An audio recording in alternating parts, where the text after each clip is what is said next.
No, please, Max. Why? I didn't mean to. I'm sorry.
Should have known it when we found you snoring next to Lupino's corpse.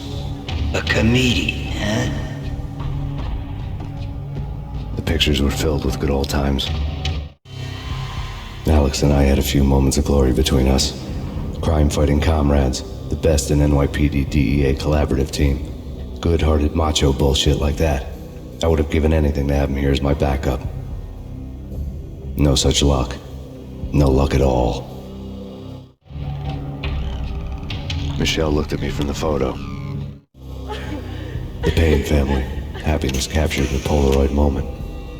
I had thought it would last forever, till death do us part. I didn't want to think about it. As long as I didn't, it could never happen. But I had broken my own rule. The thought had already slipped in.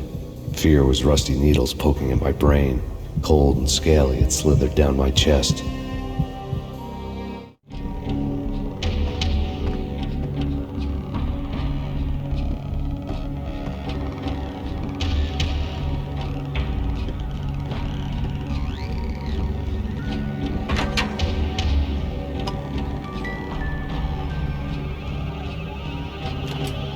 I really love to watch cartoons. Captain Baseball Bat Boy's my favorite.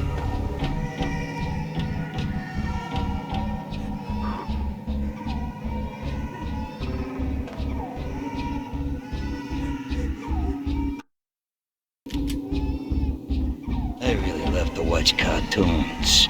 Captain Baseball Bat Boy's my favorite. I really love to watch cartoons. Captain Baseball Bat Boy's my favorite. I really love to watch cartoons. Captain Baseball Bat Boy's my favorite.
No, no, please, God, no.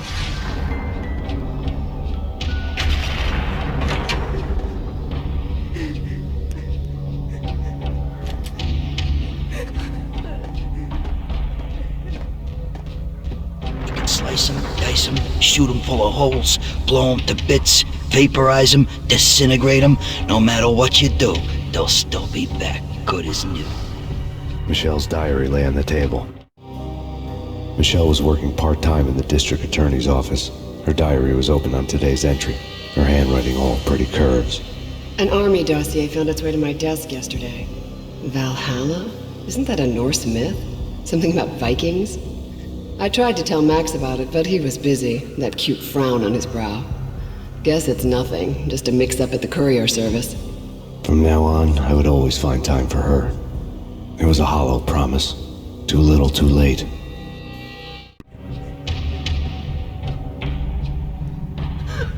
Max, no, please, Max. Why? I didn't mean to. I'm sorry.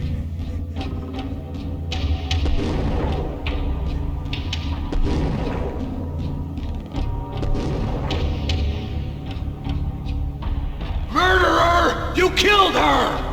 Nothing like that ever happens in the real world.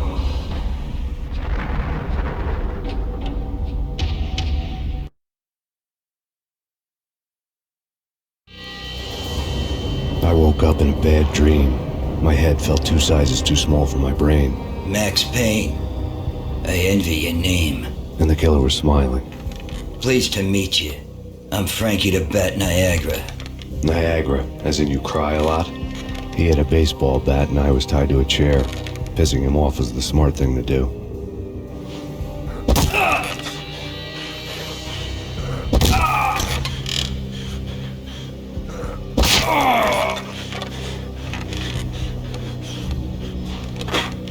Nothing wrong with a little laugh now and then.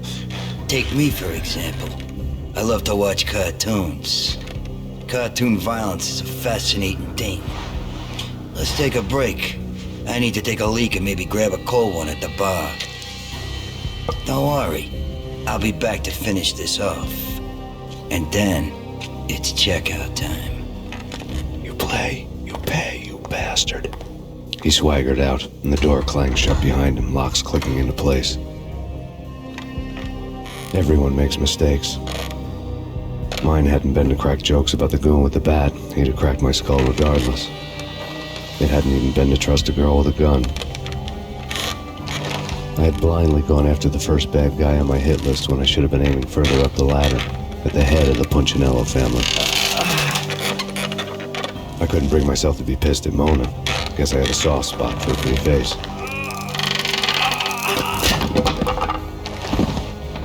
But when somebody decides to play baseball with your head, you tend to get sore. They had dragged me back to the basement of Lupino's hotel. I was beaten, bruised, and blue. I felt like the chair I had broken to get free.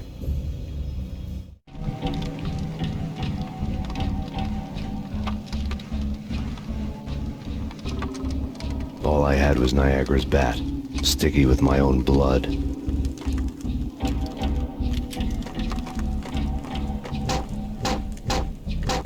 Without a gun, I'd be no match for Frankie's men.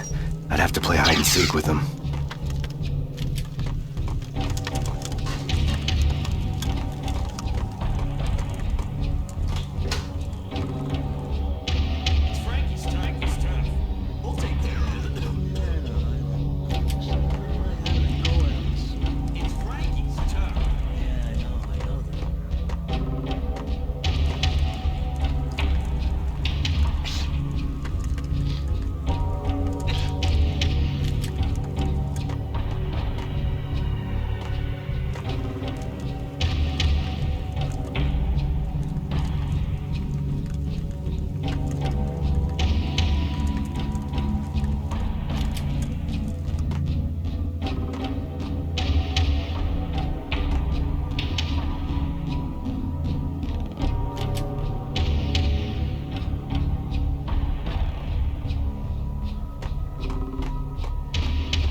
Another newspaper caption for a murder scene.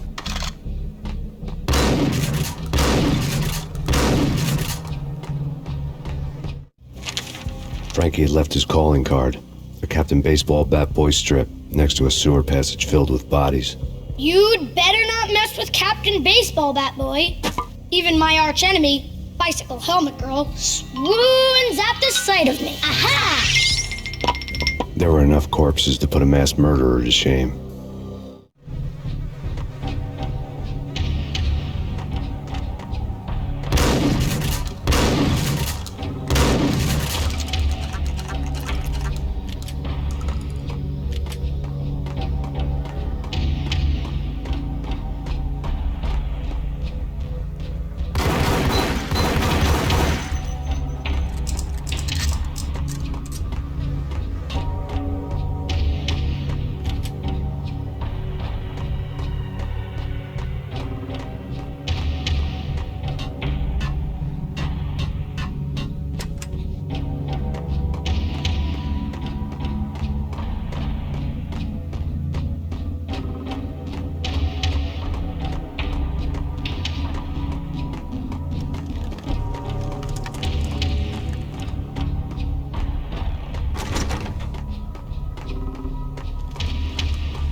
were fast going from bad to worse. The men in blue had come and gone. They had decorated the place with chalk outlines and tied it together with yellow tape. The cops who had stayed behind were dead. Frankie, his boys, and I had the place all for ourselves.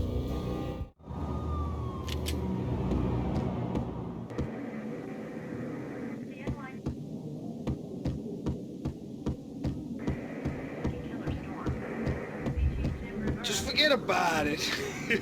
Just forget about it. Hey, just forget about it. That crazy witch, you should have heard her. She was a real scream when the boys caught her trying to cap the Don. Oh, that's friggin' bad. To the trio? That's even worse than what Frankie's doing to that poor bastard downstairs. She's gonna take a long time to die. The mobster muscle on the phone was talking about Mona. Punchinello's trio were nothing but bad news. It's Payne!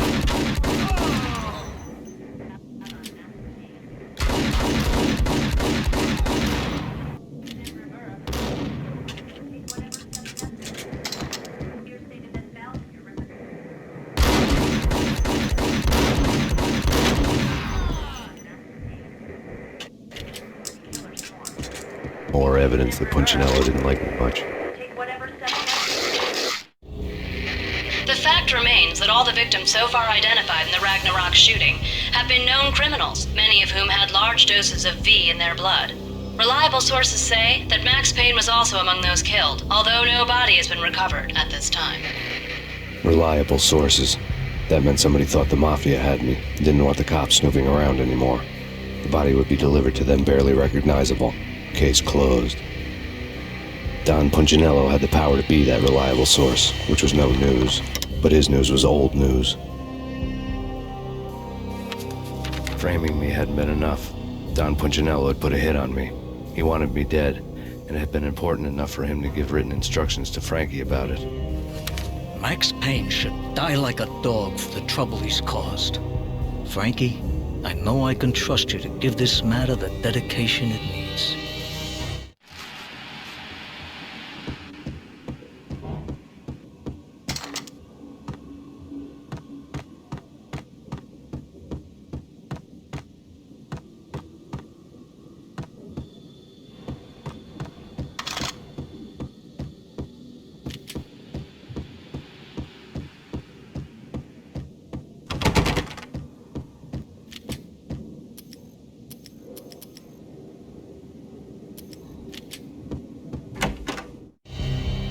The hotel bar was fast developing quite a history. True to his words, Frankie was there, having a beer. Jesus Christ. How the hell did you get loose? Got bored waiting. Thought, what the hell, we could just as well finish this here. Fine by me. This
You've been a lovely audience. Had enough? I don't play with girls anyway. Unfair! I spotted the tail as soon as I left the hotel. A big black Mercedes. I had seen the car before. That time it had heralded impressive explosions. Vladimir was back. Bang! You're dead, Max Payne. I might have laughed if I remembered how. What's this supposed to be? Cops and robbers? Look, you want something with me? Get in line. Peace, man. Relax. You know you are a real news item. Armed and dangerous. I am going to make you an offer you can't refuse. I've always wanted to say that. It's a bum rap. I've been framed. That's a moot point. Whatever you did or did not do, I'm sure you had good reason for doing it. Want to hear me out? I'm listening.